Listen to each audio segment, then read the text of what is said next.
G'day chaps, tis I, Clown Puncher 139. 2017 was a freaking amazing year for games. There's something about years ending in sevens that just makes them amazing. We got games like Breath of the Wild, Resident Evil 7, Mario Odyssey, Cuphead, and the Jungle Inferno update for TF2. It was truly an amazing year for games. However, that is not my topic of today.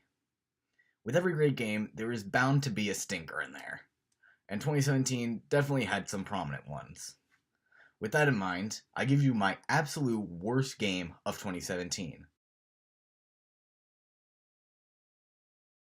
Now note, I have not played this game myself. However, I have watched enough videos on YouTube and done enough research to back my claims and make this video as objective as possible.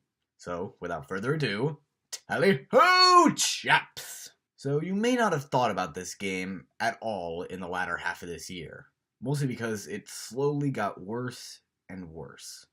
I'm talking about a game that started out with so much promise, so much wasted potential, that it is only right to be considered the worst. It is yet to be talked about on any list that I have seen online, but I can't understand why. I'm talking about an indie title with so much wasted potential, so much time wasted putting it together, and it's so bad that it has a worse rating than Mass Effect Andromeda and EA Wars Battlefront 2. Hello, Neighbor. For those of you who didn't watch YouTube in late 2016 and early 2017, there was a little indie project that exploded faster than Undertale by the name of Hello Neighbor. It was played by hundreds of YouTubers and theorized about by just as many. It was a phenomena that everyone wanted to get in on. It began its history with simple alpha tests that were completely free to play. You played as either a child or a grown man trying to get into your neighbor's basement to see what dark secrets he has to hide. It was a very simple concept that took the role of a survival horror game with a heavy emphasis on exploring and puzzles. The key factor in play in this game was the neighbor. This guy right here was said to end up being an extremely advanced AI. And he started out as such. He would prevent you from entering the same place twice by placing bear traps and buckets of water in doorways, for instance. That was all he did in the beginning, when the idea was simple. Grab a few items and get into his basement. It was a simple test of the AI, and was pretty scary since he had an emotionless face the entire time, and was actually pretty smart. Eventually, during the second alpha update, he upgraded to a bigger house, and it was really good.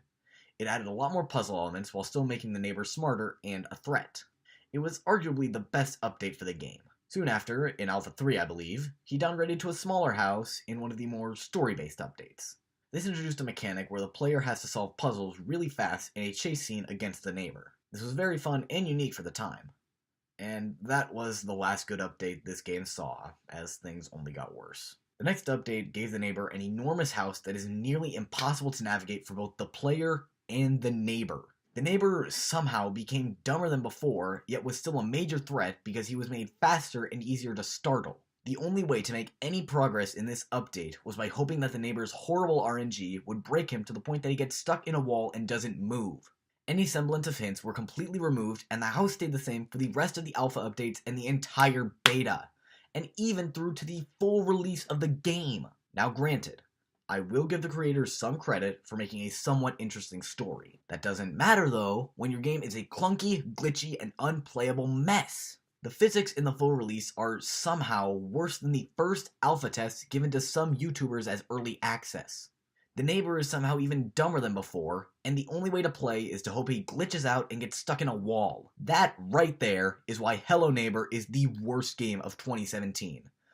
Because it had a great concept and a great launch in its early alpha stages. Yet it was all thrown away, and what we got was a game as complete as Sonic 06 that the developers are charging $30 for. And while I have yet to see the ending as of recording this, I have heard that it is worse than Mass Effect 3. Hello Neighbor wasn't unsalvageable. It had potential to get back to greatness after its horrible late alpha and beta times. This game could have been amazing. There's a reason it blew up on YouTube. But the developer just gave up halfway through and easily made it the worst game of 2017. Well, thanks for watching, everybody. I really appreciate it. I'm still really mad at this.